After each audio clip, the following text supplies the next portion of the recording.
साल के तकरीबन 3 महीना थी विया आहिनि। इन में हिकु ॿ दफ़ा मीर साहब मुंशी बिरादरान आया आहिनि, पर अवां परियां भेरो आया हो, हिकु त वॾी देरि करे आया हो ऐं उनखां पोइ अञा ताईं रिलीफ न मिली सघियो आवाम खे। उनजो छा करणु आहे? किथे पहिरियों दफ़ो आयो आहियां? सर गाजीपुर एरिया में। कहिड़ी एरिया में? मां त बोर्ड खां वठी घर ई न वियो आहियां, हिते रहियल आहियां। ऐं ॿियो त मुख़्तलिफ़ जॻहनि ते अञा ताईं कट बंदि न थी सघिया आहिनि, जेके रस्ता बा न थी सघिया आहिनि। कहिड़ा रस्ता? जेके पंहिंजो ही निकाल पाणी न पियो। कहिड़ो रस्तो? तव्हां थोरो ताईद त ॿुधायो। तक़रीबन इहो कड़े वारे पासे खां।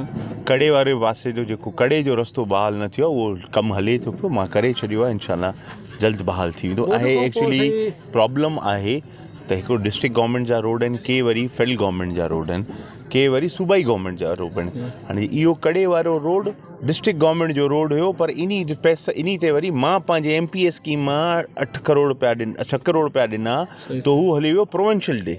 हाणे इहो थोरो प्रोविंशियल ऐं डिस्ट्रिक्ट जो इशू आहे, उहो इंशाल्लाह सॉल्व थींदो आहे। जॾहिं ताज़ो IBA टेस्ट पास उमेदवार 40 खां 54 उमेदवार जेके आहिनि, उन लाइ SNE अञा ताईं मंज़ूर नथी थिए। तालुको नसीराबाद हुजे या वारा हुजे या ज़िले जे हवाले सां, इन हवाले सां केतिरो तुर्त इन्हनि जो साईं ॾिसो, उन में मुंहिंजे वॾे भाउ बि कई आहे, मां बि कई आहे, मीर साहबनि बि कई आहे।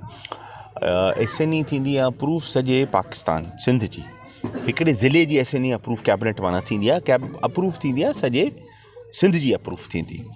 उन में कुझु दोस्तनि जो हिकिड़ो हुयो त जेके सीट्स जो इशू आहे नसीराबाद ऐं वाराह जो, इहे यूनियन काउंसिल वाइज़ सीटूं हुयूं, UC वाइज़ सीटूं हुयूं। इहा दोस्त असांजा नथा सम्झनि। नसीराबाद में 6 यूनियन काउंसिल्स आहिनि, वाराह में 10 यूनियन काउंसिल्स आहिनि।